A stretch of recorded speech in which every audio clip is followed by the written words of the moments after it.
I'm tired. I'm tired of fighting with all these people who I generally agree with. And so now, of course, Karen put Ann Coulter on to crown the cake today. Another naysayer about the strike in Syria. How you doing, Ann? Well, now I'm totally confused. Did you just see Rex Tillerson, the Secretary of State, is holding a press conference at this very moment? Yes. I thought we had finally knocked some sense into the president with the defense secretary's press conference yesterday, which was quite comforting, contrary to all these Dr. Strangelove generals demanding World War III with Russia and regime change in Syria, because that always goes so well. Mattis's press conference yesterday, which was very official, he's sitting at a dais with another general, and he indicated that this strike was a limited strike just to respond to the chemical weapons and take out any remaining chemical weapons that Assad has. And by the way, I don't believe these were Assad's chemical weapons, but we'll put a pin on that and move on. Okay, so whose were they? The rebels. Okay, we won't put a pin on that. Okay, We'll finish that. Yeah, okay. And then I'll come back to this madman Rex Tillerson and what he's saying right now. For one thing, Syria has been falsely accused before. Someone tipped me off this. I looked it up yesterday. Do you know they were blamed for Lockerbie for years? Yes. Years and years and years. Yes. The 2013 chemical weapons strike, there were some questions raised about this one or that one, but at least that had some military objective. There's always there were arguments that no, the rebels have sarin gas. It's very easy to make. Takes only 2 chemicals. But this one, it's insane. It doesn't make any sense. This civil war has been going on for 7 years. 500,000 people have been killed. Assad has won. It's basically over. The United States has said, we have no problem with Assad. This is great. He's fighting the rebels, which contains ISIS and Al-Qaeda. The rebels are basically defeated. Why 2 days later would he launch an attack to kill 70 people that would bring international condemnation on him? It doesn't make any sense. And the New York Times response to that this weekend, to many people saying, scratching their heads saying, it doesn't make any sense for him to do this. The New York Times response is, that's precisely why he did it. It is crazy that he would use chemical weapons to kill 70 people in a war where 500,000 have already been killed with conventional weapons. But he wanted to do something crazy to prove to the rebels, I can even do something insane and no one will respond. Well, okay, this is like global warming. This is a theory incapable of disproof then. Well, look, the bottom line... And by the way, I don't care. It's still not a vital national security interest, which is why... it is when you have 1,000 troops on the ground there on whom this sarin gas could just as easily be deployed. That makes it a national security interest to me. Well, maybe get those troops out. What happens in Syria is of no interest to the United States. Every time we go into these disasters, when have we ever turned a third world dictatorship into some paradise? Whenever we meddle, it turns out worse. In Iran, in Iraq, in Egypt, in Libya, this has never, ever worked. It has destroyed presidencies. This is not what President Trump ran on. He was very clear over and over and over again he would not get involved in Syria. Assad is fighting ISIS. Let them fight it out. And he said quite correctly, Assad is better than the people he's fighting. I mean, it's ISIS. Assad, I mean, the thing that... what's his name? Sean Spicer did yesterday, that Holocaust thing.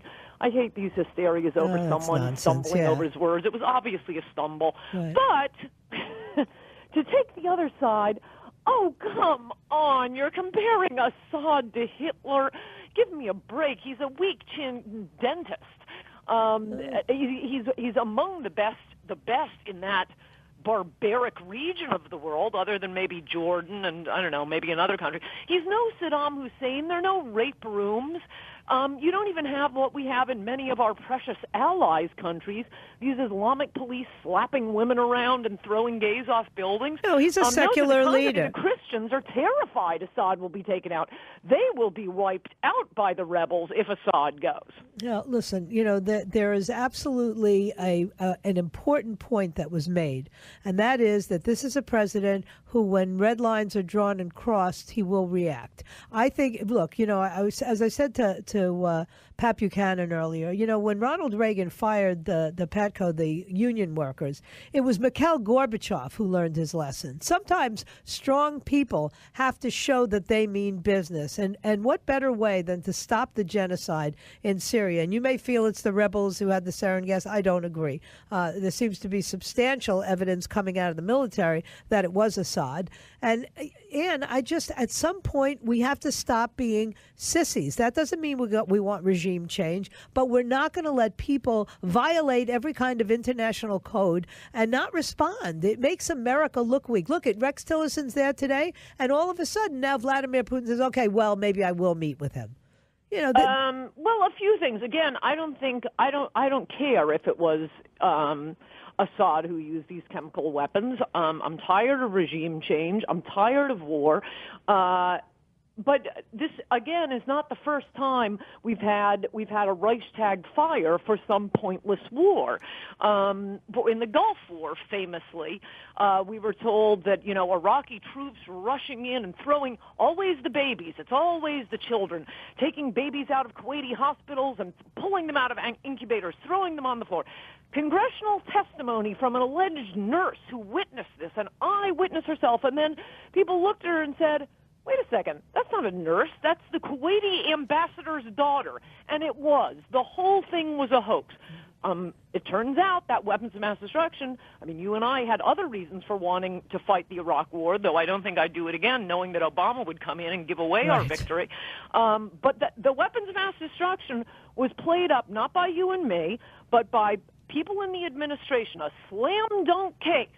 We have been lied to over and over in cases like this, and I do not think it shows toughness. I think it shows everything Trump's enemies said about him, that he's erratic, that he's emotional, that he's desperate for approval. It wasn't because they violated some horrible, laws of war and humanity. I've never understood why it is so much worse to die by a chemical than to have your head shot off or to have your head chopped off. 500,000 people have died already. This was 70 people. It makes no sense whether or not he did it. The reason Trump went in was because Ivanka cried. That not only makes him look pathetic and weak, but, what do our enemies, and we see I don't believe TV. that. Now you're parroting what they're saying on MSNBC. Ivanka cried. I don't think that's why he went in there. I think that he has a genuine group of generals around him who said, look, we can pull this mission off. We can do it in one strike, and it will show that you mean business. Ivanka cried. That's what Rachel Maddow says. That isn't MSNBC. That's been widely reported and is consistent with Ivanka's tweets on the subject. And to hear Trump come out and say, that treacly nonsense of, none of God's children should ever suffer like this. I got to have news for him. A lot of God's children are suffering, and they're suffering right here in America, and he promised us he would be the president of America, not president of the world. And yes, it looks like it was being dialed back to what you're describing now. But wait, before we get to that, no, this is absolutely the worst message we can send. We can see what America's enemies want us to do. They want us to deplete our power. It's the destruction of all great powers to just keep going to war, keep going to war. We lose our best Americans. We waste so much money, and we accomplish nothing. China, Russia, the terrorists, they would love nothing more than for Trump to spend his presidency on pointless wars, more and more Iraqs. What did we get out of Iraq? What did we get out of the first Gulf War? What did we get out of Vietnam? Well, he would have gotten oil. What are we still doing in Afghanistan? It just hurts our country. This is why Trump won. If you wanted to vote for somebody who was going to start these wars, there were plenty of other candidates. And as of it's not why Trump won, though. This is not a strategic strike. You and I That's both. not what Tillerson just said. Right, but you and I both know that is not why he won. He won because he wanted to build a wall and to keep illegal immigrants out of this country. That's why he won. No time for that if we're at war with Syria. Well, listen, that's a separate project, and there may be no money for it, according to this weak-kneed Congress. But, that's a whole other subject. Well, we could have saved a little money if we didn't send 59 Tomahawk missiles. Raytheon, all these military contractors, they're doing fabulously well. This is the military-industrial complex. This is the neocons. This is the Jeb Bush administration. And, yeah, I thought Trump had dialed it back because of pressure from his supporters and, frankly, a lot of swing voters who thought, yeah, finally, we're going to take care of America first. Yesterday's press conference with the defense secretary was fantastic. He was saying at least what you were saying. This is a limited one-time strike. Other than this, our policy toward Assad and Syria has not changed. Right before I came on the phone with you, I see Tillerson over in Russia saying, we are seeking the end of Assad. We want regime change.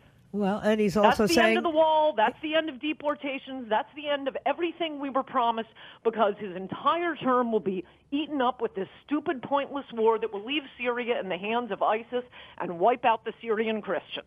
Well, I don't think that's what's going to happen, Ann. I really don't. I think that he has struck some fear into the hearts of some of these people. I think Assad will do what Papa Doc did, and he'll get the hell out of town now. Right, then ISIS takes over. Well, look, then we beat ISIS. But we have to do that. We can't just allow the situation to be on hold. Why not? Well, it's not, it's inhumane. Why is that our problem? These are barbaric savages. We are not going to turn the Middle East into a democracy, not any of those countries. No, and then why the people... Why do we care? And of all of them, why not Saudi Arabia? They're a million times worse. Well, listen, as far as I'm concerned, they end up in Europe and here if we don't fix this. You can't just keep running away from what's the biggest... That's why we need the immigration issue. Well, we've got that. Not invade the world, invite the world. Don't invite the world, don't invade the world. Well, listen, I guess I'm really kind of surprised because you seem so dug in on this, and I really think you're not thinking about the imaging that goes along with this. It's important, Ann. We have been weak for a long, long time. We have lost a lot of battles. I don't believe Donald Trump will lose many battles. Yeah, show some strength by building the wall. Well, I agree. Strength by, how about this? How much strength would it take for his Homeland Security director to simply end Obama's unconstitutional policy of issuing work permits to illegal aliens? He can't even do that. Republicans ran on that in 2014. Trump ran on that. He will not do it. We are admitting more refugees than we did under Bush. That has not ended. Nothing, other than Sessions as Attorney General, nothing is being done on the immigration front. And now we have another pointless war that will consume him. It's not a war. And will lie to us and tell us we're going to protect all the innocents wherever they're harmed in the world. Yeah, apparently except in our country. Oh, geez, Ann, you're on a tear. You're really on a roll here, girlfriend. You sound like Michael Savage today. I sound like a Trump supporter. Well, no, I sound like a Trump supporter. There are some things, though, that are first of all, you can't decide what you're going to do until you're actually in possession of the information. And he was not in possession of the information until he got everything he said was absolutely right. There is no new information. There's been a civil war going on for 7 years. Are we going to keep getting involved in every bar fight in the rest of the world and take the side of the loser? The loser comes to power and ends up oppressing the people more than the alleged dictator we were taking out. Most countries aren't pleasant places. If we're going after Assad, like I say, this mild-mannered dentist who inherited the job from his father, you don't. It's one of the best countries in the Middle East for how people are treated. It would be a lot easier for you and me to live in Damascus than it would be to live any place in Saudi Arabia. Not anymore, but, no, we can't go after Saudi Arabia. Well, why not? If these are the principles in which we go to war, we have to go to war with the entire Middle East, which, by the way, is what General H.R. McMaster said this weekend. It's our duty to resolve the entire Middle East. No. Oh, come on. Listen, and it was our duty to respond, I believe, in this case, particularly in light of the fact that the prior president had drawn that red line, and the red line was repeatedly crossed. It was stupid crossed. to draw the line, but I'm glad he didn't attack. Trump was right. What he said on the campaign trail, I'm not starting World War III over Syria. We have no interest. Assad is better than the people he's fighting. Yeah, I think this is more about Russia than it is about Assad, so we'll have to see, because that has to play Russia out. Too. They're fighting Islamic terrorists. Well, sort of, and they're also, they're also fighting innocent people in other parts of the world. As opposed to Saudi Arabia, Indonesia. No, I'm with you. Look at what Merkel is doing. Why don't we go to war with Germany? Because she's doing a lot more damage to the entire continent of Europe, and I care a lot more about Europe than I do about the Middle East. There you go. Well, it's part of the problem is the Middle East is feeding these refugees into Europe. So it's all connected, and it's lovely to let you rage like that. You have to feel better now. No, not after seeing Tillerson. I felt better after the Mattis press conference yesterday. It's crazy. And by the way, when any administration tells this many lies, they ought to rethink the policy. It's just like with Harriet Miers when the White House was telling us she's the most qualified woman for the job, and, oh, you just don't want a woman in that position. This is the first time Trump has told a lie. He never lies. He puffs.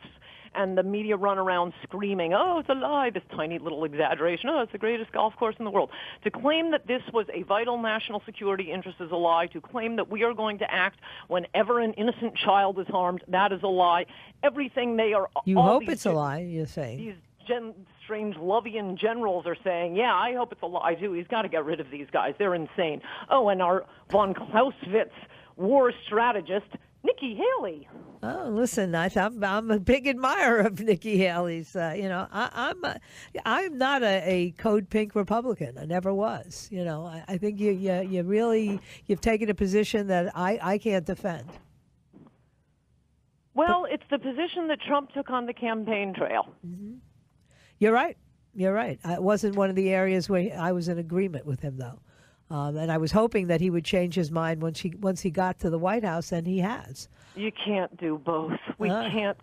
It's not going to work. We're not going to clean up the rest of the world. It has never worked. It drags down every president. That is exactly why the media is so thrilled. He's destroying his presidency. Oh, they're not thrilled. They think money. It's a conspiracy that he and Putin thought this up together. I mean, it's crazy time, man, in America, and that's why I say it's finally, there's somebody actually in control, and you may not like these generals. Not really. He's not in control of the border. No, listen. According to Jeff Sessions, they are in control of the border. Anyway, I've run out of time. My producer's looking at me like I had a nervous breakdown here, but it was Ann that was having the nervous breakdown. You can't cut her off when she's like that. All right, honey, I will talk to you soon. Just calm down. Good to talk to you, Joyce. All right. I don't think she thought it was good to talk to me today at all. Let's take a break.